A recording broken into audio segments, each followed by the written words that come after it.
Hello, everyone, and welcome to the Future Space. I'm your host, Daniel Fox. Our guest today is Octave de Gaulle. In 2015, Octave co founded Spade Agency, a design firm aspiring to find ideal forms that will allow us to really live in space, not just survive. Their first client was the champagne company G.H Mumm.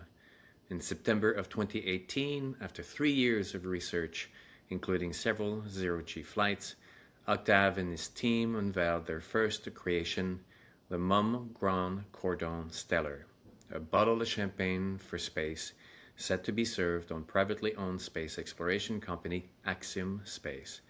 The project was awarded several design prizes and is currently under further development with a French space agency, CNES. Octave is a permanent member of the Space Habitat Technical Committee at the International Astronautical Federation. Octave, welcome to the Future Space. Thank you, Daniel. I've been wanting to have this conversation. You're all about the human experience of going to space beyond the science and the technology. So this really falls under the banner of the narrative that we're doing at Future Space. But before we get into all of the work and your journey and your vision, could you share with us, for you, what are 3 words that captures the essence of space? Yeah, thank you very much for having me on the podcast. I would have to start with exploration, obviously.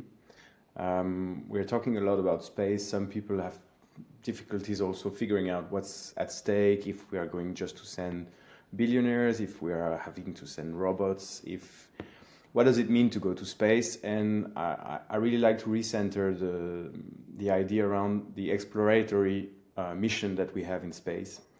And because I think this captures exactly what's important, which is sending humans where they have not been.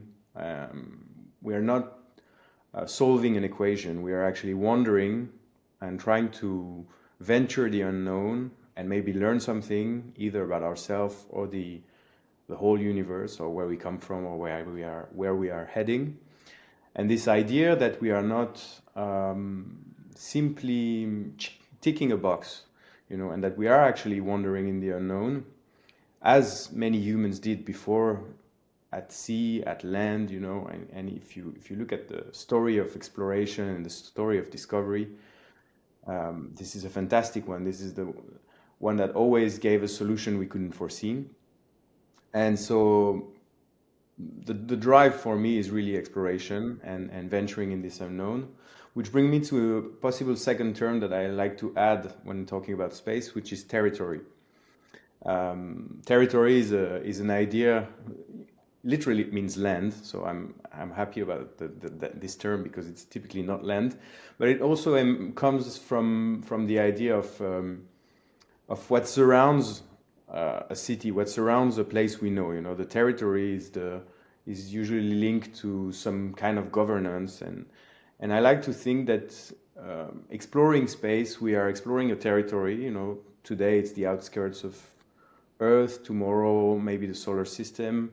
But as we enlarge our knowledge of that territory, and as we consider there is no Earth on one side and space on another one, but this is all a big territory, I think we capture the idea of exploration and of not separating what surrounds us from what we know into 2 different concepts.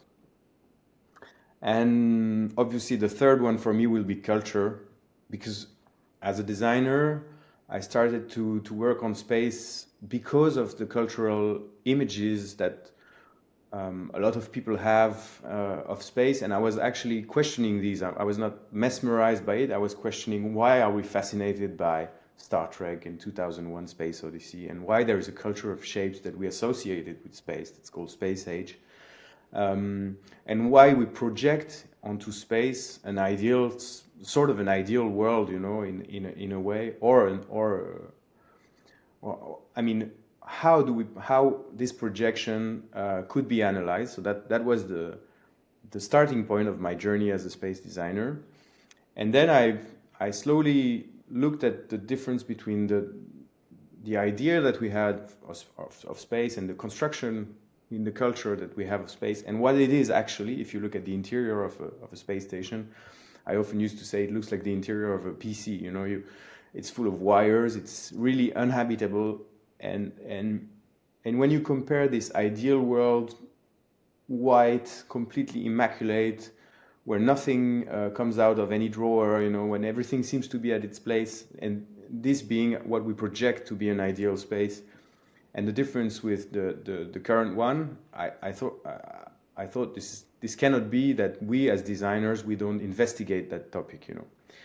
And investigating that topic led me to realize that we were only solving problems that our brain was capable of comprehend, and in a way that's normal because space is still young as an exploratory field. But we were constantly resolving an equation of functioning bodies, you know, like nutrition, sleep, efficiency, and we were not asking the big question, which is how do we remain human? What makes us human after that, or be sorry about that. After the survival, actually, what makes us human? You know, when you go camping for a couple of days, you figure out it's a rough kind of living, but you always find yourself somewhere around the fire, exchanging anecdotes, and the more you talk with astronauts, you realize that's sort of their experience, you know, and that there is a big question, which is what holds us together as human. And for me, this falls under the concept of culture, what I call human culture. And so culture is sort of the alpha and the omega for me as a space designer. This is where I come from and where we're heading in my work or in my field. It's interesting. I think that often we look at, you know, what we've become as a society, and, you know, technology has given us the ability, and in fact kind of taken us away from the constraint of nature, right? Back in the days where we didn't have the kind of technology, we were limited. Basically, all our needs were solely concentrated on our ability to survive, right? How to bring the food, how to create shelter, how to defend ourselves, and gradually the technology that we invented and our capacity to go beyond these, you know, these needs allowed us to focus more on the human experience, right? How can we have comfort?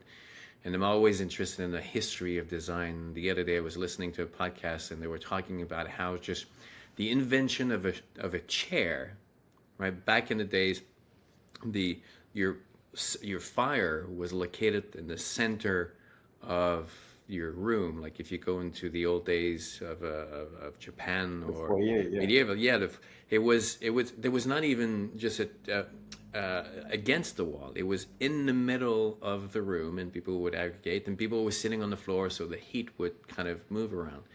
But then when the fireplace was moved against the wall, and then the heat would go up, then sitting on the floor would be really cold, so they invented the chairs so that you could sit higher. Like all what we take for granted, but how design is an intricate part of that experience. And, you know, you just mentioned nature. We go to nature.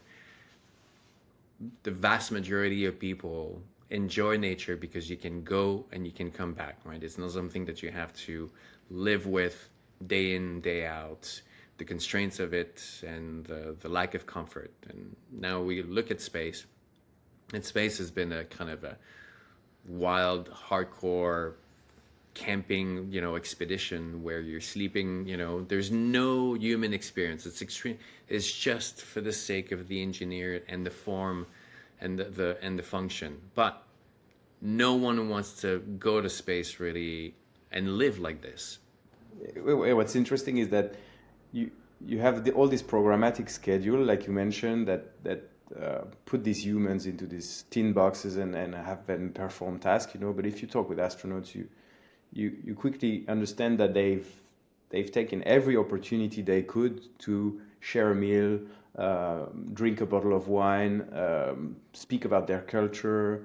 You know, they've taken every possible space that was left behind by the big programmatic instances and they've created society in all of these little gaps, you know, that were not covered by the engineered way of living. And it resonates also when you talk about nature, because what's lacking in space is not humans, because we are there and we express ourselves as human. It's actually nature. We're living in an entirely artificial environment.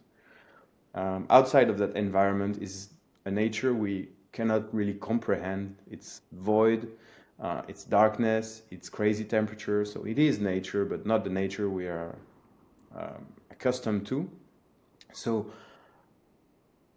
it's actually interesting that if you force humans into a fully artificial environment, they tend not to comply and become a part of the machine like some people would like them to be. I'm not saying people are evil or, you know, well intended. I'm just saying if you look at programmatic studies in the 60s or in the 70s for NASA, it was all about how can we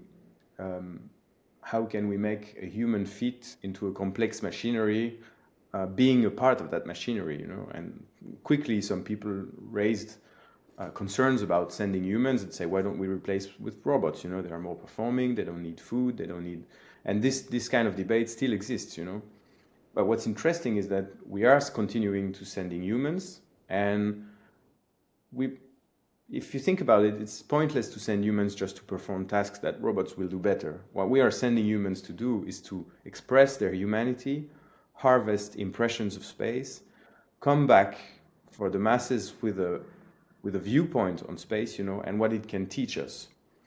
And talking about the chair and how shapes and environment evolves with us and with our ability to dominate the constraints, I think space is a very interesting. We are at a tipping point right here, pretty much when the chimney was invented, like you said, you know, where we located the fireplace is still located when you go camping on the floor. It's still at the center because it's what separates you from the darkness of night, you know. So, and in space we are at the tipping point where the fire is about to be located on the wall. We have reached the point where we can create the conditions of comfort. And I'm not talking about creating conditions of comfort for billionaires that will go in low Earth orbit. These individuals actually are crash testing solutions for a much bigger picture.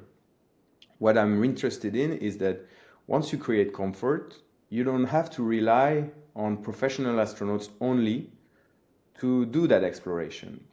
The same way Darwin didn't have to rely on sailors to do his exploration, you know. So the sailors were there to run the ship, but then inside you had poets, you had drawers, you had geologists, you had people, naturologists, I'm not sure it's called like that in English, but you had biologists, you had people that were there to study their specific field and that were bringing their own vision, and some very creative ones, you know. And what I'm seeing right now when I'm saying we are at a tipping point is that because there is two big drives right now in the space, and very interesting one for many people, but I'm going to talk about my perspective. Human spaceflight is going further than ever through the usual agencies, the supranational and the national agencies are going to Mars, and with if you look at the big picture, they want to go to Mars and they're going to do a pit stop at the moon, basically. They're going to try every system that they need to Mars on the moon surface and orbits. And on the other direction, you have private spaceflight, which grants individuals that are not professionals an access to space. And in both those fields, what you need is comfort. You need comfort for astronauts, for professional astronauts, to go ever further, because if you put people on a tin can for 2 years, 3 years, and more, with conditions that have never been seen before, you know, you can't come back if there's a problem. You can't get fresh food that is bring over every now and then. You can't reach your family through your phone. You can't ask a question and get an immediate response from mission control. So you have a lot of different. There's a new paradigm of going to Mars that needs astronauts, professional astronauts, to be able to deploy human culture and to be able to make a society, to be able to rely on their ship and not tend for the ship constantly, to be able to not care about these everyday tasks they do, and to feel in an environment where they are safe, they can fall asleep without taking a pill, they can enjoy a meal and probably prepare a fresh meal with cultivated vegetables, they can have a drink when it's Christmas on Earth and it's been 2 years they are out of Earth, and they want to have a drink and they want to celebrate, or they want to have an anniversary. So all what we used to call these superflu and not really necessary, they have become paramount. Actually, they have become necessary in that professional astronautic direction. And on the private one, this is exactly the same. You need people that are not being taught for 20 years how to operate a complex machinery to be able to express themselves. You need dancers, you need painters, you need photographs, but you also need geologists, you also need pharmaceutical researchers. You need a lot of people that are not trained astronauts to be able to perform in space for a couple of days, couple of weeks. And so you need these environments to be welcoming environments. You need these people not to be in a position where they cannot express their knowledge and where they cannot. And looking at a couple of decades ahead, I'm seeing that we are going to finally harvest the true richness of space, because astronauts, they gave us an immense peak, and the most of astronauts I know, they are crazy generous people. They're always happy to talk about their vision, but they all come in a way from the same training process. They cannot represent the variety and the richness that mankind actually has to offer in terms of cultural diversity and intelligence, actually. So we are at this tipping point where the chair is about to be invented. It's if you ask an engineer to create the future of food, they're gonna try to reduce it to this pill because it's efficient and because it's easy and because it's purely about the function of nourishing your body, right? They're gonna strip the human experience and really make it about the functionality. And yet food, the reason why it's so popular and the reason why all these shows out there is because food is not just food. It's a human story. It's creativity, it's community, it's hope, it's people coming together. I always have this theory. Why is it that food in Europe and for immigrant families that come to America or from the rest of the world, why is food so important?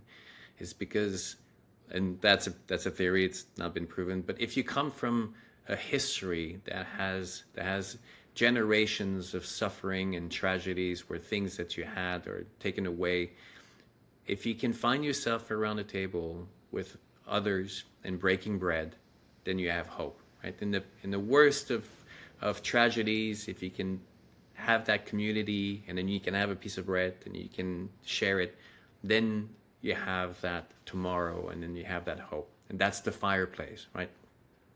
That is why food is really important. So the human story of food is hope, community. The human story of clothing, beyond the protection, is self-expression, it's creativity, all these things. And that's one of the reasons why the vision of the future for me has always been, or in space, has always been like kind of dry and not really inspiring, because it was by science fiction engineers that looked at the functionality of where we're going, taking out the human experience and just creating an environment that is purely functional, but it has no spirit in it, right?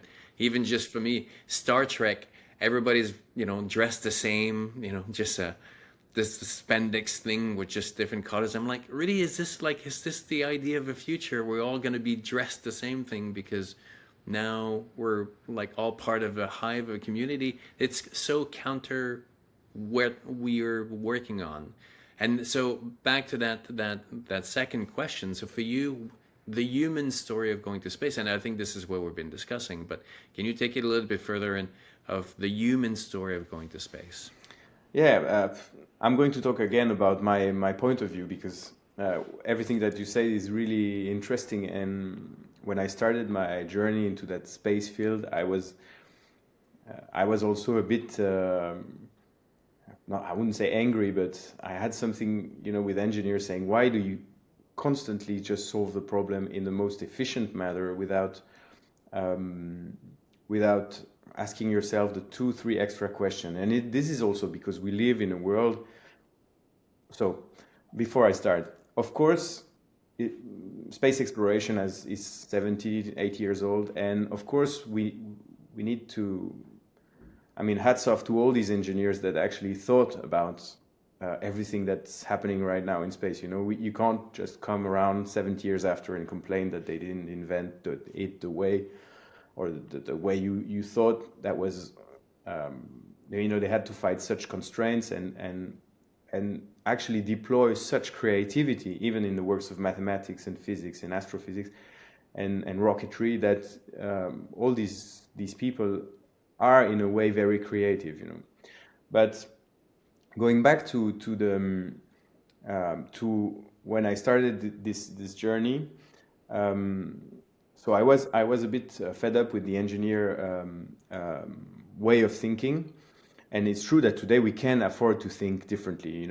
We really can. It has been proven in the world of technology, for example, in every field that we actually encounter every day. But we live in a society that values metrics and equation resolution and logic thinking often much more than creativity. And if you look at what actually our society rests on at the scale of centuries and not at the scale of decades, then it's creativity. It's creative thinking. It's actually going the extra mile in the direction nobody has, that is going to make a breakthrough. And this is where this is where science isn't a closed loop where you constantly solve the same equation. Otherwise, we would still think that the sun revolves around the earth. It's when it's actually all those science people that thought outside of their the general mindset, and that's why science is actually one of the most creative field that can exist. Engineering, on the other way, they tend to tick the box, as I say, or close the loop, or you give them a set of constraints, and they will provide you with an answer. And I work a lot with engineers, and I admire some of their quality in that ability to resolve problems. And what I do right now, instead of creating a field where there is the designers on one side, they only think with a pen and paper, and the engineers on the other side, they only think with an Excel spreadsheet. What I do is that I say, what if I give you, in your set of constraints, I give you specs, but that are cultural specs. And for example, the very how I started is telling a story about human in space. I started by saying, what if we want to drink a glass of wine in space? Glass of wine, if you look at the fluidity, if you look at the mechanical properties of the fluid, every engineer will tell you, you put it in a bag, sealed bag, with a valve, with a straw, and you sip it, And then what's happening is that the same quantity, the volume of liquid will enter your mouth, the same quantity of alcohol will spread in your blood, and you will eliminate at that rate that type of ethanol and this kind of thing. So that's the engineer response. But if you look at wine glasses and their evolution in 2,000 years and plus that we have wine glasses, which I studied, from the very beginning. Why did we change material? Why did we go to silverware? Why did we go to glass actually? And why is it elevated? And all these kind of, or why there is a stem. And if you look at all these questions, they have very rational reasons to be. We tend to take things for granted, but if you look with a Darwinist eye at the evolution of shapes, you understand that these shapes have made their way through history, and they tell a story of human apprehension of its territory again. So a bottle of wine is actually a capsule that encapsulates, so a body that encapsulates not only a grape variety and a terroir, you know, but it actually encapsulates probably the weather of a certain year, the sun, the rain that has been on that certain land, the family that has cultivated the grapes, and the tradition that have led to that type of cultivation of that type of grapes, you know, and then the knowledge and the savoir-faire of the winemaker that has transformed it to a cultural process that is probably dated 4,000 years back into Syria, where the first wine was made, you know, and that evolved. And so suddenly what you have in a bottle of wine is not just a fluid with a certain viscosity and an ethanol rate. You know, it is a story of culture, it is a story of heritage, and it is a story about Earth. And that's my reason why I want to take a glass of wine into space. Not because it's necessary, which I have told you before, but it's also because it's one of the most precious things to bring. It's not, you know, diamond and gold are not going to do you any good when you're on road to Mars, whereas actually a glass of wine might be the key to solve or to create something that is beyond what you can try to pre-think in a programmatic way. So it's a treasure. And when you look at glasses, you will see that they are actually tools that directs aromas through your nose, because 80% of the pleasure you will have from a wine comes from the 600 and plus aromatic molecules that you have in it, and that actually it is a product that is made for the nose more than the mouth, you know. So the engineer will give you a device that allows you to get inebriated, you know, basically to put alcohol in your blood straight. And the designer, in this case, will try to find a solution through cultural specification. You know, you need to share the bottle. You can't just have a dosage of, it's not a medication. You need to clean glasses. You need to be able to serve different, you know, you need to share, and you need to involve the nose in the way you drink. And this is the story I'm trying to bring into space, you know, that humans, there is a way where we merge the ability of engineers to solve a problem and the creativity that lateral thinker can bring into taking into consideration what actually is the very experience we live here on Earth and we take for granted. You know, sorry for trying to pick my words, but it's a difficult concept to say that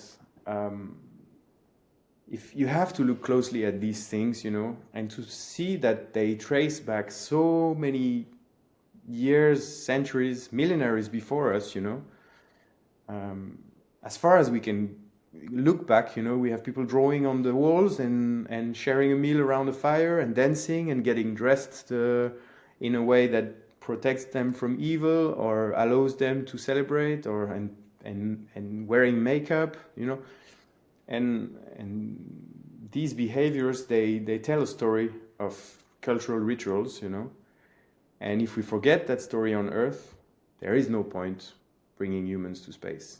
But I believe we cannot really forget it. We can encourage it or discourage it, but even when we discourage it the most, it finds a way to express itself. I was reminded of two things: the space perspective. The capsule was going to go up to the stratosphere with a giant balloon. All the different phases of designs and concepts that they had for the inside. Right at the beginning, they thought there would just be this kind of semi or circle of seats looking out, and then that was it, right? I mean, obviously you want to be looking out. And through the work that they and the research, they realized that that's not how we experience. we experienced with these little groups. So they divided that circle into these little two seats, right? Pods. So now that you have, like, it's a total different experience, focusing more on the human. How do we connect together? Did you ever see the movie Perfect Sense with Ewan McGregor and Eva Green? I'll send you the link, but it's a I mean, the backstory or the premise of the movie, in a few words, is you have a cook. It's Ewan McGregor. You have Eva Green, who's a microbiologist and studies diseases and things like that. And in the world, there is this virus that starts to take over the entire planet. But what it does is that it takes away a sense, one of your senses, and then the entire planet loses a sense, and then time passes, and then it takes away another sense. So first they will lose the sense of smell, and right before you lose the sense of smell, what the sense is associated with, you have this surge of an emotion, and then you lose the sense. And what is really interesting is that Ewan McGregor, playing the chef in a restaurant, when they lose the sense, right, life continues for a certain period of time, and they have to adapt feeding people. And as they lose the sense, at one point they lose the taste. So food becomes more about crunchiness, texture. Like how do they evolve and create the human story or the experience of food as your environment changes. So when we go to space, food has always been just kind of the functionality of it. But if you don't have the capacity to taste as we do here on Earth, because the environment, because the air is different, now maybe it's going to be more about the texture, about what happens in the mouth and all these things, which, like, I feel like this conversation could basically take 5 hours. But I do want to get to two. I mean, you've developed, when you were in school, this glass that is circular, and then the bottle of champagne. So take us into these designs, and what were you trying to do, and what you're looking to work on next. Yeah, so basically my graduation project, my thesis project was this bottle of wine that was a toric bottle, and the idea was exactly where I stopped talking about wine, is that this is the thinking I developed during my graduation, where I said it needs to be designed differently, not just with function drivers, And so I designed this way to drink wine. And I presented this to Jean-François, which I had an opportunity to meet. He's a French astronaut. He's actually been flying on NASA space shuttle for 3 missions. And he said, but this is a cool concept, and it was relying, by that time, it still is actually, but it was relying on I'm not an engineer, but I was taking away concepts that are in use for fuel tanks for satellites, that how do you get the liquid to flow from one point to another, and this is through physics properties that I discovered, like the capillary tubes and these kind of things. So I was harvesting this knowledge and trying to bring it into a cultural artifact. And he said, this is really interesting. I'm going to fly that on the 0G flight, So he flew it on the 0G flight. He tested it. It worked well. It worked enough so that I was mesmerized, first because I thought I would have never accessed this kind of technology, and second because it's incredible to see working on space. You constantly project. You have no way of actually trying. Like on Earth, if you design a motorcycle or a chair, you can always put 2 planks of wood together and see if you're at the right height, and if you can make a dummy object and verify some of your principles. Whereas what you design for space will work completely differently. So you have to project yourself into that 0G reality and to try to adapt to all the physics that's happening there, and which makes it actually a very fascinating job. And that's why I pursued in that direction. And following that 0G flight and an exhibition that was of my work, Mumm Champagne came to me and said, "This is interesting what you do with wine. Could you do it with champagne?" And with champagne, the cultural specs are the same, or more or less. It's more about cheering and celebrating than wine, which could be more about enjoying and looking at the wine and trying to get a taste experience, you know. But they both coexist. But the physics is very different, you know. It's a carbonated beverage, and so the bottle that I had developed was toric for a reason, because you needed to drag the liquid. There was a need for having no corners at all, you know. So I started back from the beginning, you know, all again with that cultural input, but I had to adapt to a new set of physics constraint, you know. And so we developed a bottle that used the overpressure, actually, instead of being a disadvantage, used the dissolved carbonated dioxygen that you have in champagne, use it as in an aerosol, and that helps to push out the liquid from the bottle when you want to serve it, you know. And we ended up actually doing that with a glass blower, because back then I didn't have access to a lot of precise machining, and so I thought with what the tools I had at hand, you know, and I was working with a glass blower, and I said, could you do a prototype, then a second one, then a third one, and I flew these for my first zero-G flight, and we had some great results, and the story was on. So, and then we started developing, on one hand, all these prototypes and all those solutions, and on another hand, how can we you know, harvest that knowledge that we were gathering. So how designers can work with engineers, work on that sort of principles. Does it interest space agencies, private agencies? And that was so that was 5 years ago. And on the journey, I had to create a company, try to find someone that can insure me for this kind of stuff, because I'm no engineer, and someone that can that can finance this.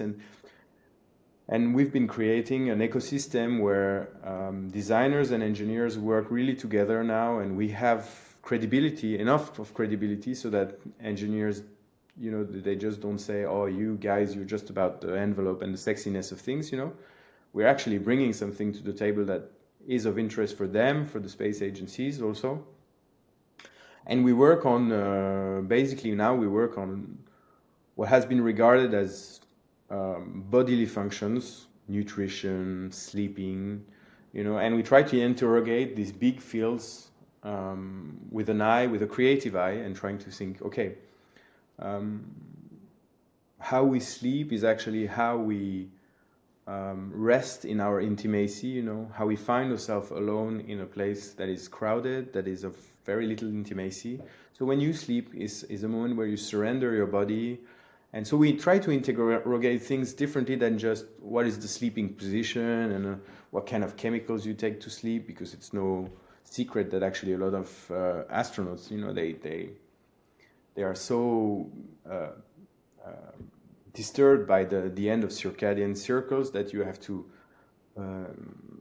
to get an assist to fall asleep. And we are thinking, okay, so the place where you sleep is actually has to be a place of your intimacy. You know, you have to be able to find a sense of home there. You know, a place where you can actually rest, not only your body but your mind. You know, in an environment of work. You know, that right next door. You know, sometimes there is not even a door. You know, you actually just a small corner, and you have to settle there. So if you think like, try to sleep on your workplace for 6 months, you know, with people wandering around, you know, in an open toilet on a corner, and then you think, okay, so this looks more like a jail than a lab, you know. It looks more like you share much more than just knowledge with these people, you know, with your co-livers, you know. So the intimacy, the way you retreat, is what we brought to the problem of sleeping. The same way we're trying to think as food preparation, you said, food consumption, but also food preparation. Like, what is true is that not only, as you mentioned, there's something that creates when you put humans together, eating together, you know, but there's also something that creates when you cook, you know, when you prepare your food, because it's a way to express creativity, it's a way to conquer a territory in a moment, and not conquer in the terms of war, but actually it's a moment where you fuse with your territory. You express something, as a human.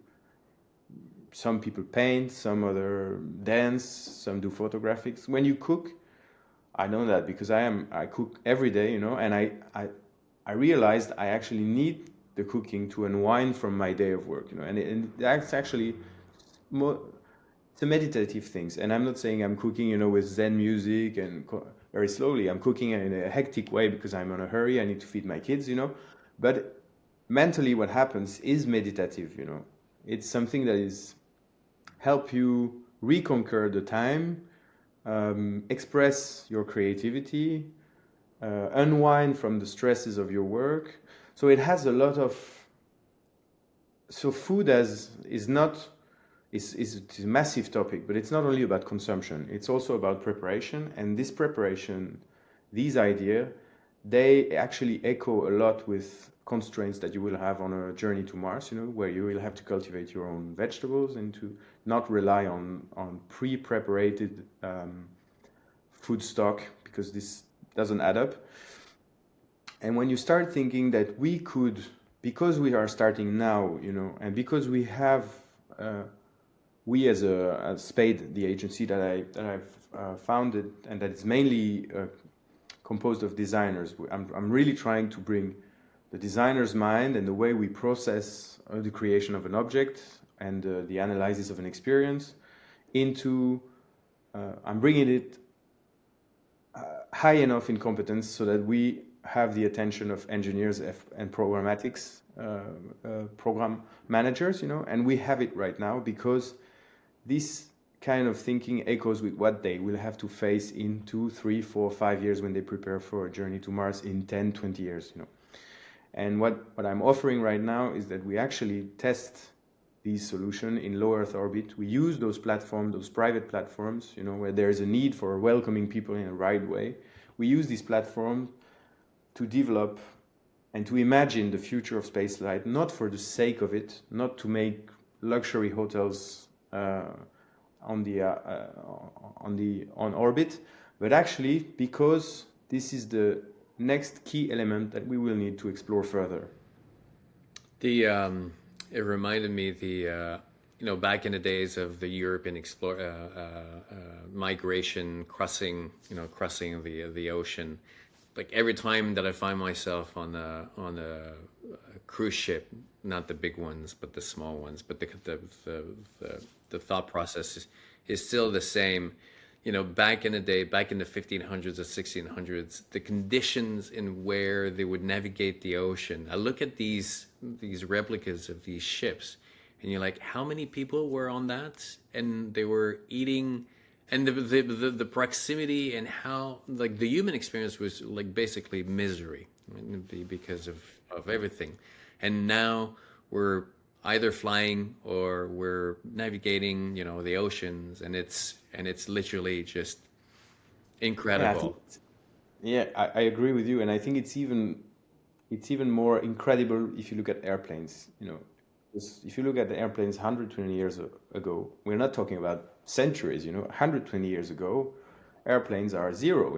It's just the beginning. So you have wealthy individuals that were almost all crazy, crazy enough to risk their lives, to try crossings, to invent. They were all manufacturing their planes and flying into them, So you have these crazy individuals. I'm trying to make an analogy with space right now, Then you have the science and the military that really is, so first the military, exactly like in space, So if you have the crazy guys, you have the Airman Oberth, the Tsiolkovsky, and then you have the military that took over. So in space, obviously, the drive was with the V1 rockets from the Germans, and then going into the Cold War, you had that military drive again. Then you have a science platform that, after the two World War, deployed into space, into aircrafts and into space pretty much in the 80s, 90s, a bit later after the fall of the wall. So scientific cooperation, just 50 years after, actually. And then you have this this what happened in planes is that it got slowly available to not everyone, obviously, but to a lot of people, you know, and that actually traveling in plane right now for modern societies is not something incredible. And what most people say is that traveling in space will be in 50 years, in 100 years, not so crazy, you know. And if you look at the progress curves, you know, they really add up to that kind of reasoning. So what we miss, the cornerstone of what we miss, is actually to be able to welcome everyday people, you know, basically. And as I said, for me, it adds up because the direction we are taking with space, which is, I think, let's not forget, we're talking about an incredible driver of progress, not just because we are going to invent stuff to conquer space that we can use on Earth, you know, telemedicine, I don't know how you say telemedicine, like, so healthcare from a distance, basically, like healthcare over the phone, you know, or like diagnosis and treatment over the phone or over some sort of device, or, you know, I don't know.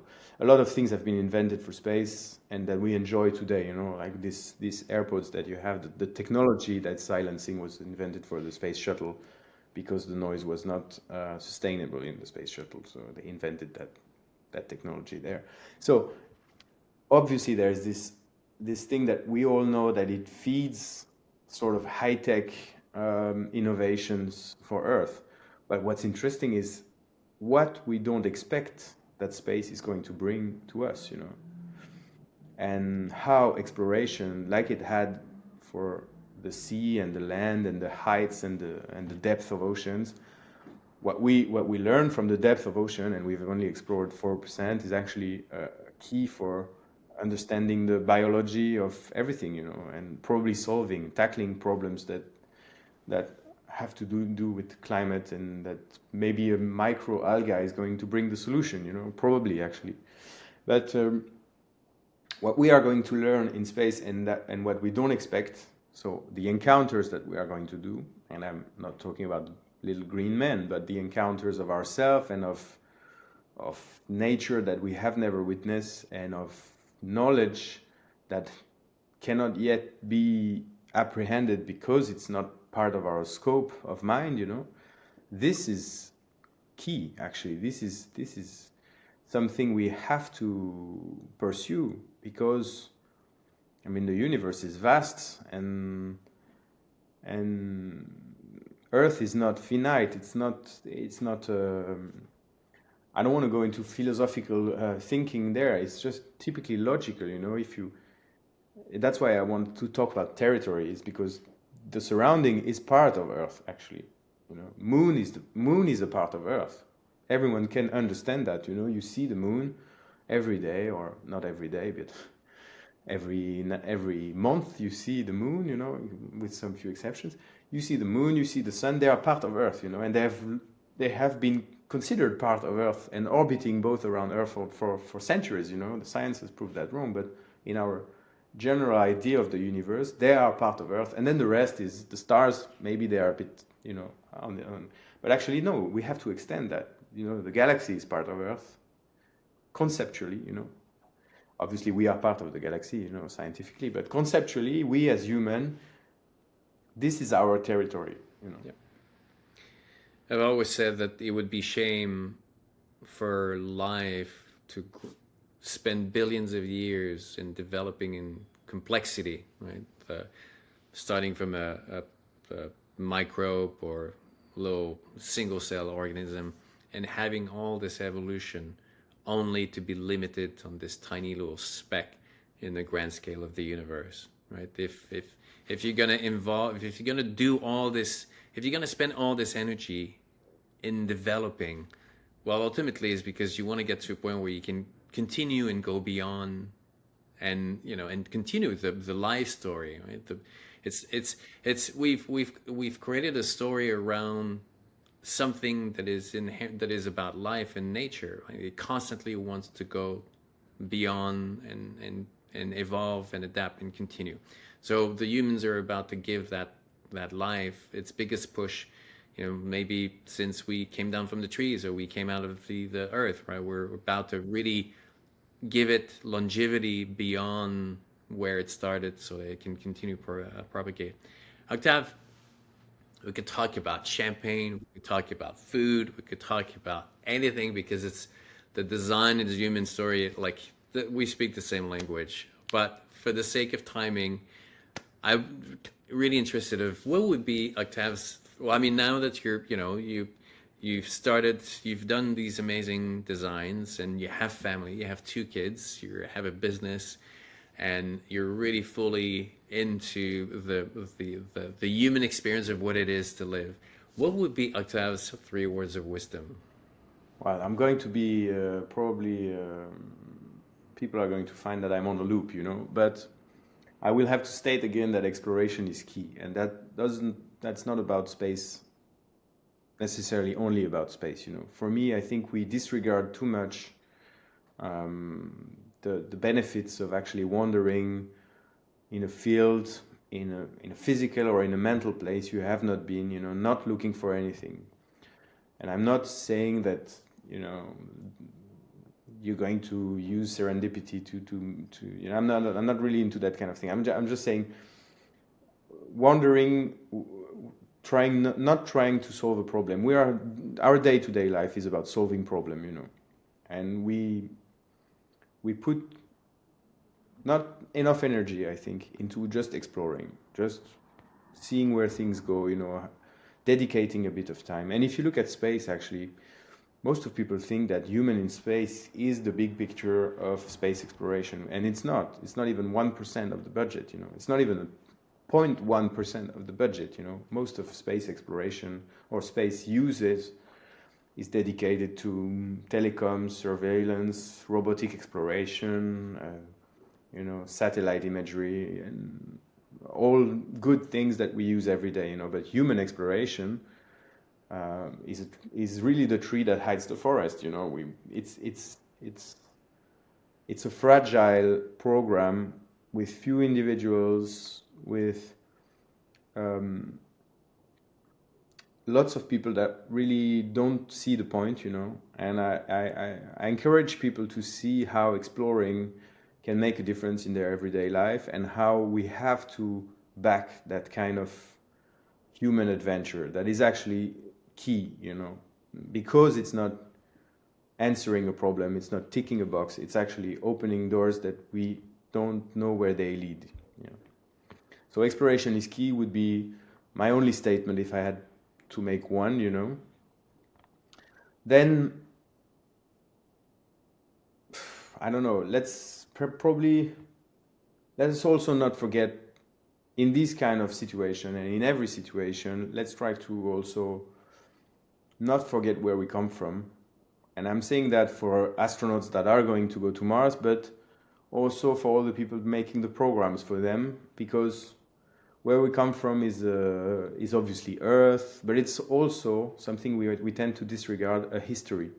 We take things for granted, whereas and I'm very happy you mentioned that chair anecdote, because it's really a great image of how things happen, and they don't happen because they solve a mathematical problem. They happen because they randomly occurred, and then they settle because they were at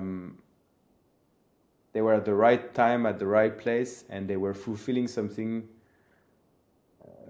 They were relevant. No, actually, they are things, and it's Darwin's theory. In evolution, things happen randomly, and they persist because they are relevant. So let's not forget where we come from.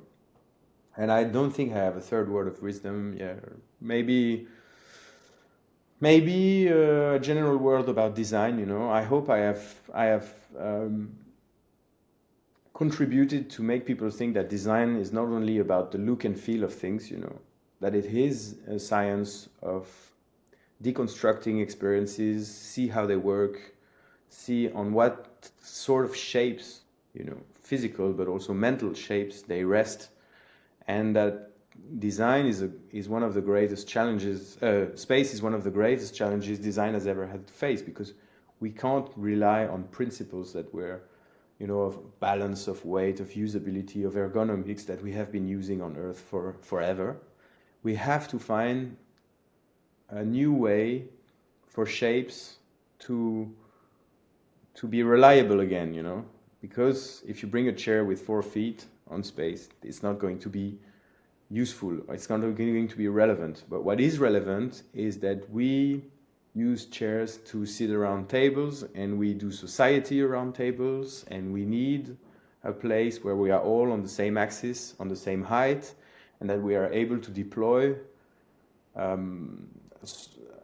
society within these conditions. So if we don't bring the chair, we have to bring what the chair is bringing us here. And that's not only not having a cold butt. It's actually really, it has the same height pretty much everywhere in modern world, because you have to be at the same height. You have to be able to engage. And so I hope that I contributed to say something about design, and about the fact that it's not just sexy objects, and it's actually not. I'm not into designing couches and chairs. I'm really thinking there is a great challenge here in space, and that design can really bring something to the table. And that's the big difference about like becoming like machines and staying humans. I think that design does that, right? Design brings us back from a world turning into machine where everything is just logical and is dry, but design brings that richness, that design pays attention. Yeah, actually. Do you keep one of your bottles, your champagne Mumm bottles in the fridge as a reminder? I would love to have everyday champagne available at hand, but no, I have early prototypes actually. You want to see them? Yeah, quickly. Yeah, definitely. Here is one of the first prototype that was hand blown, and you have this shape that serves both as retaining the cork, and also the liquid actually goes there when it exits the bottle, and so it gathers here first. It doesn't go everywhere, and then you can actually serve by doing a small. I can send you a video. You will see. You can actually serve the champagne, and it floats around, and then you just grab it with a specific glass, and you can clean glass, And this was the service mechanism that was located actually on the bottom to mimic an ancient gesture of service actually, and to try to replicate, to try to drag into the shape something that we have learned from servicing champagne on Earth. Amazing. Well, make sure that the those videos are in the description or in the accessible through the podcast. When you're talking about exploration, my own definition of exploration, it's not really about the destination, but it's more about anyone getting outside of their comfort zone for the objective of learning something. So it's a teacher who is in a 9 to 5 job, their definition of exploration is stepping out of that 9 to 5, right? That their own definition of comfort zone, if they can kind of find the comfort into pushing that, so that they can learn something, and that's what these new frontiers offer, is through that objective of discovery, the technologies that are needed to get to these new places end up, helping and elevating everything that's behind. And space is just the continuation of that. It's nothing different than everything that we've done before. It's nothing different than the kids leaving the family home so that they can create their new, their own lives and their own careers and having their own children, and they're all doing it not at the expense of their parents. They're actually doing it for the sake of the family, the community, the wealth of the family. So space is, and if we can bring that story, right, what you're doing with the design and what Future Space is doing, by really kind of reminding people that the science and the technology ultimately are just the background, but not the reason why. Octave, I actually would love, I'll publish this episode, but I would love to bring you back so you can kind of explain more of the the these designs and take us through the thought process and the human story of these designs. That would be wonderful. Is Yeah, that, do you want to do that? yeah, would love to. Excellent. In the meantime, I know that's evening for you. Thank you so much. That was Oh, thanks. like I said, design and the human story for me are two of my most cherished topics. So I'm extremely grateful. And until their next episode, take good care, and we'll see you soon. Yeah, thank you very much, Daniel. It was really nice conversation.